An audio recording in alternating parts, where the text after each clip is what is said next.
Hi friends, welcome to my channel. అతిథి గౌతమ్ కోసం తన చెయ్యిని చాకుతో కట్ చేసుకుంటుంది.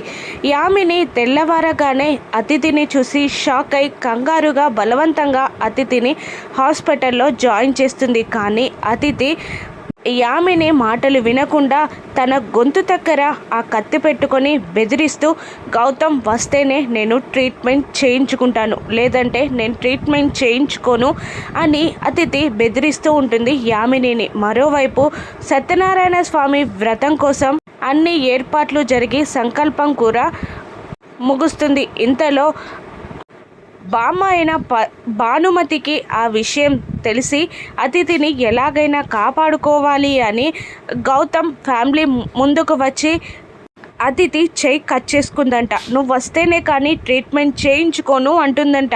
ఎలాగైనా అతిథిని కాపాడాలిరా అని అంటూ ఉండగా గౌతమ్ అహల్య ఇద్దరూ షాక్ అవుతారు. గౌతమ్ ఫ్యామిలీ అప్పటికప్పుడు బయలుదేరుతారు. నిజంగానే గౌతమ్ అతిథిని కాపాడుకోగలడా? సత్యనారాయణ స్వామి వ్రతం ఆగినందుకు ఏదైనా అపశృతి జరగనుందా?